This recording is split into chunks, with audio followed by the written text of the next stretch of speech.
और चलिए सीधे अब आपको लिए चलते हैं लखनऊ के काकोरी शहीद स्थल। मुख्यमंत्री योगी आदित्यनाथ पहुंचे हैं और इस वक्त सीएम का संबोधन हो रहा है, सुनते हैं।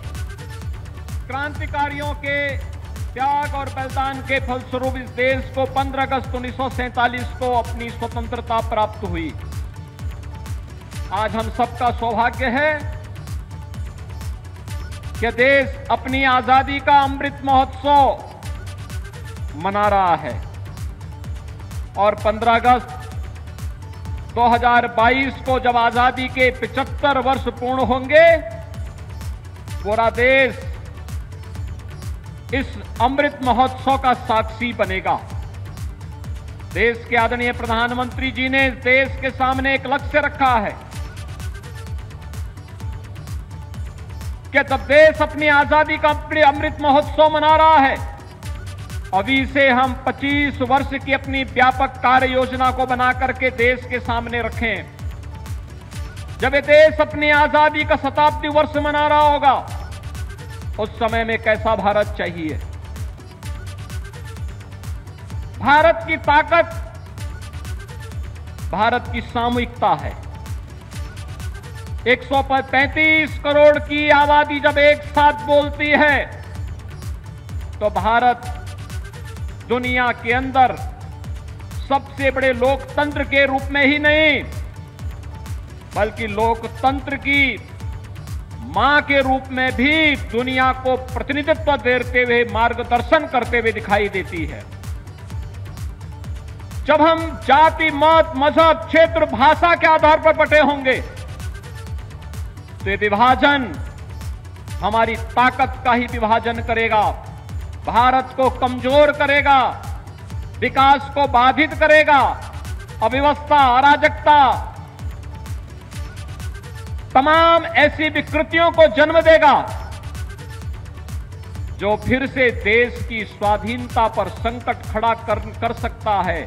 और इसलिए भाइयों बहनों, सबसे बड़ा संकल्प हमारा होना चाहिए कि हम भारत को फिर से किसी भी प्रकार से कमजोर नहीं होने देंगे।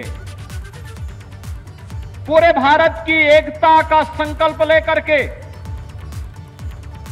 उन विकृतियों को दूर करते हुए हम एक साथ मिलकर के कार्य करेंगे।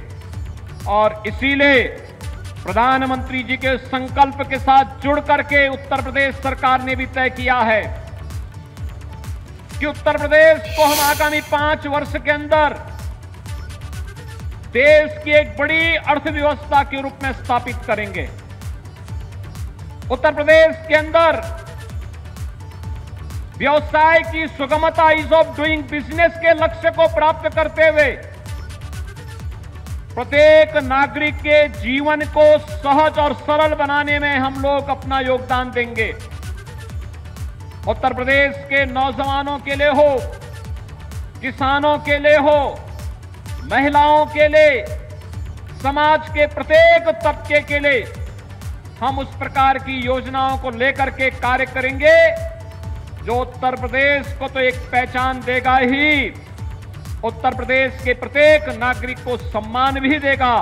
और पहचान और सम्मान के बीच के समन्वय को आगे बढ़ाते हुए उत्तर प्रदेश को देश की सबसे बड़ी अर्थव्यवस्था के रूप में स्थापित करने के संकल्प को लेकर के हम सब आज काकोरी ट्रेन एक्शन की वर्षगांठ पर यहां पर उपस्थित हुए हैं। भाइयों बहनों, हमारे क्रांतिकारियों का बलिदान आज काकोरी जैसे स्थल को भी एक तीर्थ स्थल के रूप में स्थापित करते हुए लोक पूज्य बना लिया है। ये लोक पूज्य कोई धरती तब बन पाती है जब अनगिनत बलिदान होते हैं। और काकोरी में भी 1925 में ऐसे ही देश की स्वाधीनता के लिए मर मिटने वाले उन क्रांतिकारियों ने उस समय देश की स्वाधीनता के उस यज्ञ में अपनी आहुति देते हुए इस अभियान के साथ वे लोग जुड़े थे। आज ये हमारा सौभाग्य है, हम काकोरी की वर्षगांठ के साथ ही देश की स्वाधीनता के अमृत महोत्सव के साथ हम सब जुड़ रहे हैं। मैं इस अवसर पर आप सबको हृदय से बधाई देता हूं। हम सब जुड़ करके इस कार्यक्रम का हिस्सा बने। प्रधानमंत्री जी ने देश के अमृत महोत्सव वर्ष के अवसर पर हर देशवासी से अपेक्षा की है, इस पूरे अमृत महोत्सव के कार्यक्रम को जागरूकता के रूप में, हर घर तिरंगा के रूप में, जहां हमें आगे लेकर के चलना है, वहीं 14 अगस्त की तिथि भारत के विभाजन की विभीषिका दिवस के रूप में भी मना करके किस प्रकार की त्रासदी को उस समय लोगों को झेलने के लिए मजबूर होना पड़ा था, इस प्रकार की स्थिति फिर से कभी ना आए, उसे स्मरण करते हुए, देखते हुए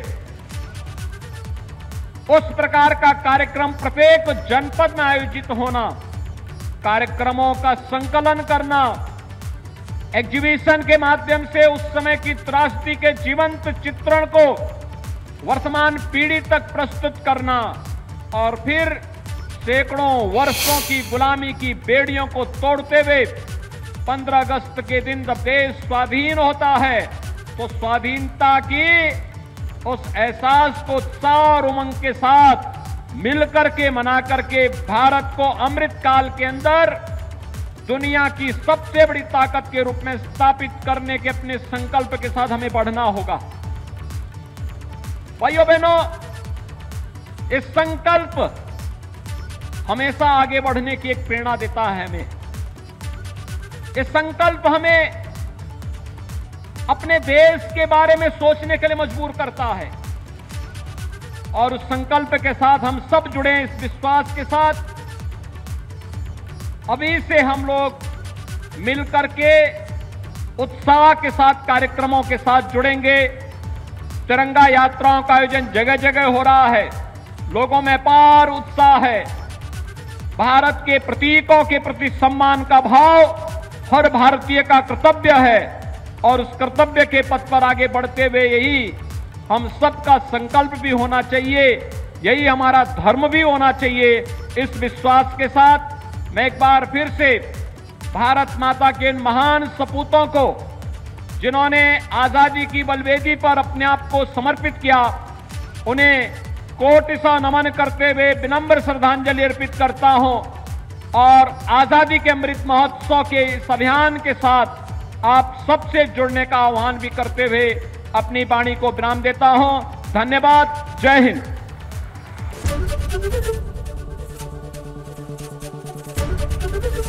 एबीपी गंगा, खबर आपकी, जुबान आपकी।